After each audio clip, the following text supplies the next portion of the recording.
Now, it's been called the largest spy centre on Earth, jointly run by the UK and the US. The Menwith Hill complex in rural England monitors the communications of dozens of other countries. However, protesters are increasingly concerned that intelligence gathering is not the only thing that is going on inside. RT's Laura Smith has more.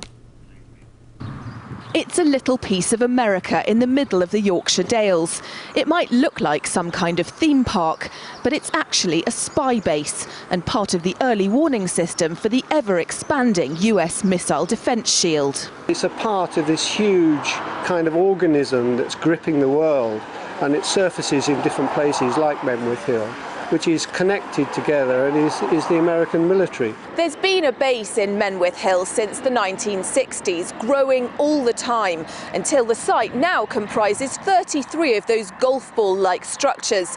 Inside each one, a satellite dish, which collects information from US satellites, but also intercepts the communications of other countries. That information is then fed back to the US and used in what they call intelligence-led warfare, which includes special operations and drone attacks.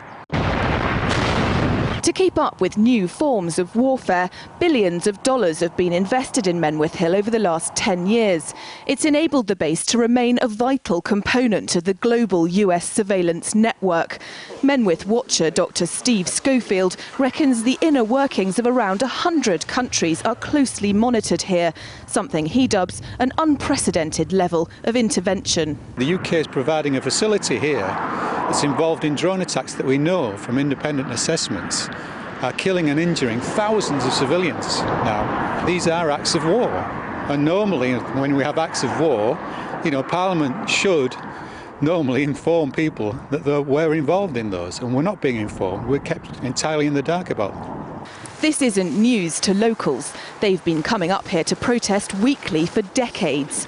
But now their cause has drawn the attention of a global movement, Occupy. Helen Alexander is from Occupy Leeds and sees a common cause in Menwith Hill.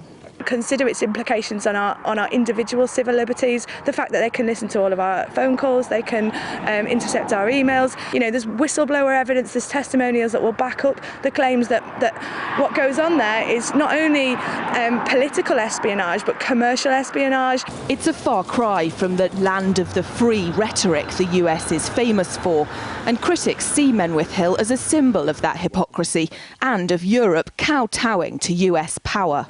What we're seeing is the Americans developing a new form of imperialism. This isn't about protection of democracy.